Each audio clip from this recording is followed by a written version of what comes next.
What? It's gonna be a doubleheader.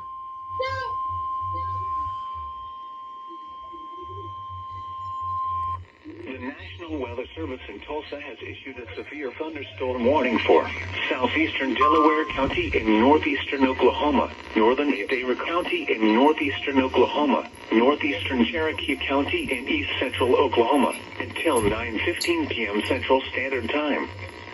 At 8:42 p.m. Central Standard Time, a severe thunderstorm was located 3 miles south of Scraper, moving east at 40 miles per hour. Expected hazards include 60 miles per hour wind gusts. This is a radar-indicated threat. The following impacts are expected. Expect damage to roofs, siding, and trees.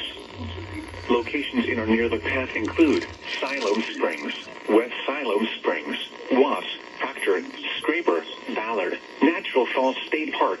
For your protection, move to an interior room on the lowest floor of a building.